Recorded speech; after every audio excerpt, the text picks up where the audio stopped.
What's up, everybody? My name is Markel Henry, and today we're going to be talking about DEI, diversity, equity, and inclusion. And this is not just a buzzword, but this is a movement with deep roots, real consequences, and enormous potential.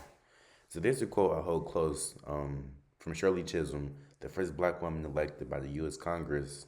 And what she says is, if they don't give you a seat at the table, then bring a folding chair. And what she meant was, don't wait for an invitation or permission to show up. We need to make space and take space, demand our voice to be heard. For so long, black people, women, queer folks, people with disabilities, so many of us have been forced to bring that folding chair to rooms that were never built with us in mind. DEI is how we stop dragging our chairs into someone else's space and start changing the architecture of the room itself. Looking back 10 years and beyond, DEI in corporate America was just surface level. It was largely compliance driven. Hire a token person of color, avoid discrimination lawsuits, and check that box. But to be real transformation, real inclusion, that wasn't on the table. Most diversity efforts exist in HR departments as isolated programs rather than as part of the company's core strategy. There were no metrics, no accountability, and no deep understanding of the systemic barriers people face. It wasn't uncommon to see companies highlight diversity once a year during Black History Month or Pride, which we're used to, and then go silent for the rest of the time. DEI was an afterthought, treated as a liability to manage instead of an asset to develop. But the pressure to evolve was building. Voices on the margins were getting louder, more organized, and more connected. We start to see a shift, the begin to shift in the 2010s, especially after high profile tragedies and activism made the world pay attention. We have the killing of Trayvon Martin, the rise of Black Lives Matter, the Me Too movement. These weren't just cultural moments, they were moral reckonings that spilled into the workplace. After the murder of George Floyd in 2020, companies publicly declared their support for racial justice and started to pledge millions of dollars to equity initiatives and also create new DEI roles. We had statements being posted, donations were made, and black squares being filled on Instagram, filling our Instagram feeds. But let's be real, some of that was performative, and we know that. Some companies use DEI as a PR strategy, hoping to ride a wave of public outrage without making any real structural changes.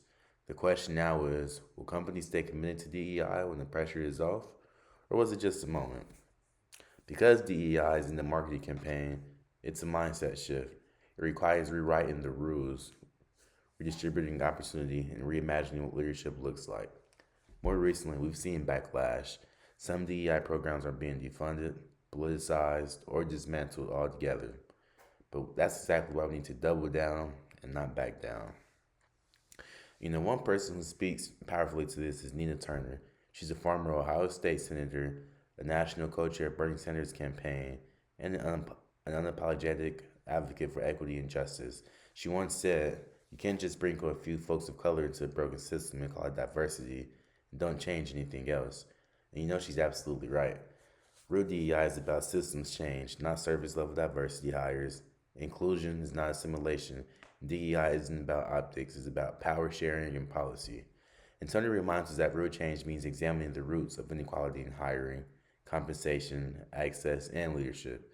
It's about rebuilding systems with fairness and justice at the core, not just shifting to who's allowed to sit in the same broken chairs. Another strong voice that we have is Dr. Ibram Kendi, author of How to Be Anti-Racist. Kendi makes the point that it's not enough to be not racist, but we must actively be anti-racist. It takes a lot of work, but in the business context, that means rooting out systemic biases in hiring, promotions, leadership, pay, and culture. He also calls out the importance of a constant self-reflection. Organizations must audit their processes and be willing to confront uncomfortable truths about privilege and power. Some say that's too political for your workplace. They may think that, but to me, it's just ethical business. And of course, you're gonna have your critics. We have a guy named Vivek Ramaswamy, a political entrepreneur, and he says DEI policies replace merit with identity. He calls it woke capitalism. But what he ignores is that merit has always been given, what has always been defined by those in power. DEI isn't about hiring less qualified people. It's about recognizing the systemic barriers that have kept qualified people out. And let's be honest, when has the playing field ever been equal? Fairness feels like favoritism to those who's always had the upper hand. And then you've got Elon Musk, who claims DEI leads to discrimination against excellence, and yet research proves otherwise. In fact, a study from 2020 by McKinsey and Company, one of the top global consulting firms, um, they did a study that found companies in the top quartile for ethnic and gender diversity were 36% more likely to outperform financially than their less diverse peers. So diversity doesn't threaten excellence; it strengthens it. Critics like to pretend that DEI is about lowering standards, but in reality, it's about removing obstacles that have nothing to do with talent and everything to do with bias. When companies embrace DEI, they're not diluting excellence, they're expanding access to it. And when we start to see this change in leadership rooms, it will reflect the world that we live in, and the companies will perform better. They innovate more, attract broader customer bases, and reduce groupthink. This is not just idealism, that's business logic. Diverse leadership brings a variety of perspectives to problem solving, risk assessment, and product design. It also builds trust with diverse consumers who wants to see themselves represented in the brands they support. So when companies diversify their boards and C-suites, they're not being too woke. They're just being smart. They're investing in sustainability, adaptability, and long-term growth. And yes, you're going to have your legal challenges like things we're seeing today. The recent Supreme Court decision on affirmative action has opened the door for scrutiny on DEI policies. Companies must be careful. Fairness must be intentional and legally sound. But don't confuse legality with morality. There's still many lawful, impactful ways to build equitable workplaces. And that includes mentorship programs, inclusive hiring practices, employee research groups, supplier diversity, and accessibility accommodations. Smart companies are consulting legal experts not to pull back on DEI, but to actually strengthen it in ways that withstand legal pressure while still fulfilling their moral and social obligations. Inclusion doesn't have to mean the exclusion of others. It means inclusion of everyone, especially those who've been left out far too long. So, for small businesses, should they adopt this DEI thing too? What do you think? So, I think they should. In fact, they have a better opportunity to embed inclusion from the start. Even if a company is entirely black owned or LGBTQ led, embracing DEI means welcoming diverse thought, backgrounds, and experiences. It's about being intersectional and inclusive, not just diverse by appearance.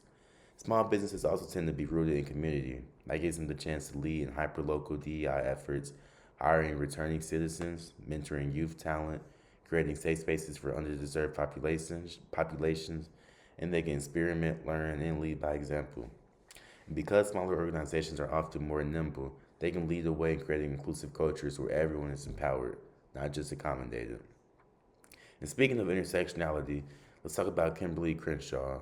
She coined the term in 1989 on how different aspects of identity like race, gender, sexuality, and class interact in complex ways.